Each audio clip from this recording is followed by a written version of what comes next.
Elon মাস্কের বর্তমান সম্পত্তি এখন 700 বিলিয়ন মার্কিন ডলার। এটাতে টাকাতে কনভার্ট করলে কত হয় সেটা পরে বলি, আগে শোনেন।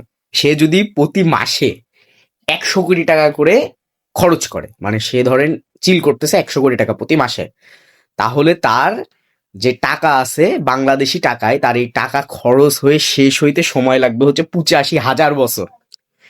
আর সে যদি প্রতিদিন, হ্যাঁ প্রতিদিন মনে করেন 100 কোটি টাকা করে খরচ করে, প্রতিদিন যদি সে 100 কোটি টাকা করে খরচ করে, তাহলে তার টাকা মোটামুটি শেষ হইতে সময় লাগবে 234 বছর। এবং পয়েন্ট টু বি নোটেড, তার টাকা কিন্তু মানে ক্রমাগত বাড়ে, হ্যাঁ টাকা কিন্তু কমে না। সো ভাই, কি মানে আপনি জাস্ট চিন্তা করেন, একটা মানুষ তার এই জীবনে এত টাকা ইনকাম করছে যে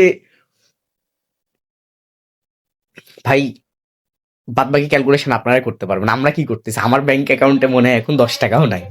সো এটাই, আমরা তার জন্য সময় 24 ঘন্টা, আমাদের জন্য সময় 24 ঘন্টায়। আমরা শুধু ঘুমাই। আমি নিজে আজকে মনে হয় 16-17 ঘন্টা ঘুমাইছি, আর সে 16-17 ঘন্টা কাজ করে। This is the difference between Elon Musk and Ratul Hasan Badhon. Bad luck bro, bad lakh.